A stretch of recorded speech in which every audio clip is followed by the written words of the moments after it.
నమస్కారం. ఈరోజు జగన్మోహన్ రెడ్డి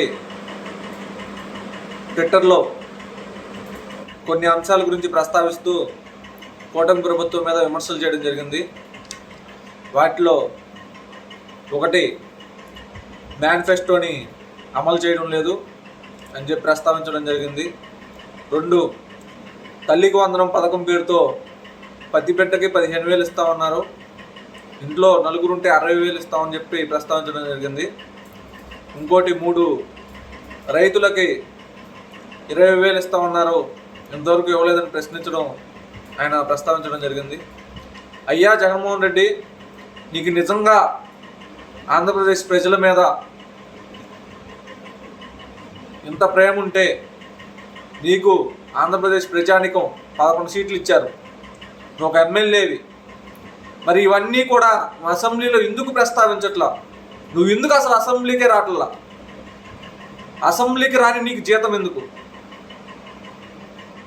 ఇవన్నీ నీకు ఆంధ్రప్రదేశ్ ప్రజల మీద ప్రేమ ఉంటే ఇవన్నీ కూడా నువ్వు అసెంబ్లీలో మాట్లాడాలి గట్టిగా.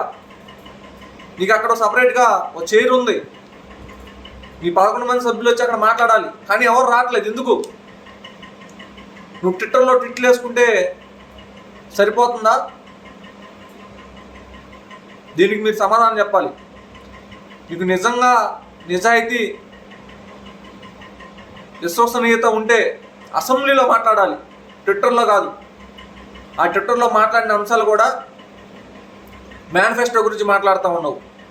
మేనిఫెస్టో గురించి వస్తే ఫస్ట్ నీ మేనిఫెస్టో తీయాలి.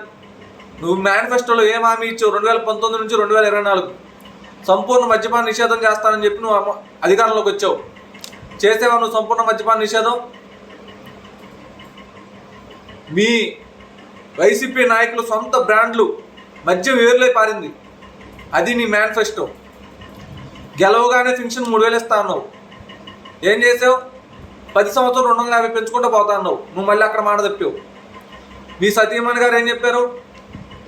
ఇంట్లో 2 బిడ్డలు ఉంటే 2 బిడ్డలకే 15,000, 15,000, 30,000 ఇస్తామని చెప్పారు. ఎంతమంది పిల్లలు ఉన్నా ప్రతి పిల్లలకి ప్రతి ఒక్కరికి 15,000 ఇస్తామని చెప్పారు. ఇచ్చారా? ఇవ్వలేదు. మళ్ళీ అక్కడ మీరు మాట తప్పారు. ఇంట్లో ఒకరికే 15,000 ఇచ్చారు, ఎంతమంది పిల్లలు ఉన్నా. నువ్వు మేనిఫెస్టో గురించి మాట్లాడుతూ ఉన్నావు. ఈరోజు తల్లికి వందనం 15,000 ఇవ్వలేదని చెప్పి మాట్లాడుతూ ఉన్నావు. అయ్యా జగన్మోహన్ రెడ్డి, గుర్తుపెట్టుకో, వచ్చే విద్యా సంవత్సరం స్టార్టింగ్ నాటికి ఇంట్లో ఎంతమంది పిల్లలు ఉంటే అందరికీ ప్రతి ఒక్కరికి కూడా 15,000 చొప్పున ఇస్తారు. ఇది వచ్చే విద్యా సంవత్సరం నుంచి అమలు అవుతుంది, ఇది గుర్తుపెట్టుకో. 2, రైతుల గురించి నువ్వు మాట్లాడుతూ ఉన్నావు. 13,500 నువ్వు ఇచ్చాను, మీరు 20,000 ఇస్తామన్నారని చెప్పి. ఆ 13,500లో కూడా 6,000 రూపాయలు కేంద్రం ఇచ్చింది, మిగిలిన నువ్వు ఇచ్చింది 7,500. నువ్వు 13,500 నువ్వే ఇచ్చేసినట్టు మాట్లాడుతూ ఉన్నావు.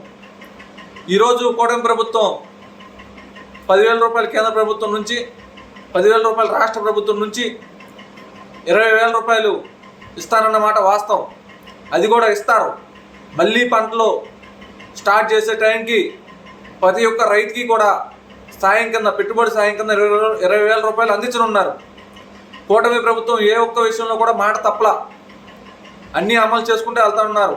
నువ్వు 11 లక్షల కోట్ల అప్పు పెట్టి వెళ్తే ఆ అప్పులను చూసుకోలేక, ఇటు రాష్ట్రాన్ని ఆదాయాన్ని చూసుకోలేక, పక్క గవర్నమెంట్ ఉద్యోగస్తులు జీతాలు ఇస్తూ, పక్క పెన్షన్లు ఇస్తూ, అభివృద్ధిని, సంక్షేమాన్ని 2 కళ్ళుగా చేసుకుని ఈరోజు కూటమి ప్రభుత్వం ఇంకోటి మేనిఫెస్టోలో ఏదైతే ఇచ్చారో హామీలు అవన్నీ నెరవేర్చుకుంటూ వెళ్తుంటే ఈరోజు నీ యొక్క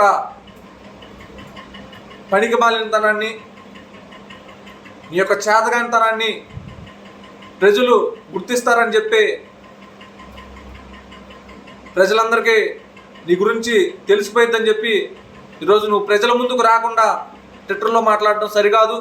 నీకు దమ్ముంటే, నీకు నీతి నిజాయితీ ఉంటే, నీకు ప్రజల పట్ల విశ్వసనీయత ఉంటే రా, అసెంబ్లీకి రా, అసెంబ్లీలోకి వచ్చి మాట్లాడు. అది మగాడితనం అంటే.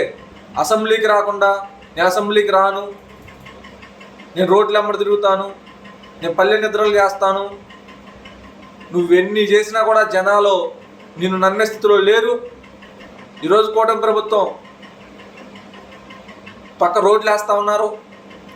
ఒక పోలవరాన్ని డెవలప్ చేస్తూ ఉన్నారు, కంప్లీట్ చేయబోతా ఉన్నారు రేపు 2027 నాటికి. మరోపక్క అమరావతి పూర్తి చేయబోతున్నారు, అమరావతి స్టార్ట్ చేశారు. ఉద్యోగాలు కూడా రేపు విద్యా సంవత్సరం స్టార్ట్ అయ్యే నాటికి మెగా డిఎస్సి ఏదైతే 16,000 పోస్టులు ఉన్నాయో అవి కూడా రిలీజ్ చేయబోతూ ఉన్నారు. అన్ని విధాల ఈరోజు ఆంధ్రప్రదేశ్ ప్రజలు కూటమి ప్రభుత్వంలో అభివృద్ధితో పాటు సంక్షేమాన్ని కూడా తీసుకుని ఎంతో హాయిగా ఉన్నారు. అది నువ్వు తెలుసుకోవాలి. నువ్వు ట్విట్టర్లో మాట్లాడడం మానేసి అసెంబ్లీకి వచ్చి మాట్లాడాలని కోరుకుంటున్నావు. నీకు దమ్ము ధైర్యం ఉంటే, నీకు ఆ ధైర్యం లేదు కాబట్టి నువ్వు రావని మాకు తెలుసు. నీ మాటలు నమ్మే పరిస్థితిలో కూడా ఎవరూ లేరని తెలియజేసుకుంటూ జై జనసేన, జై హింద్.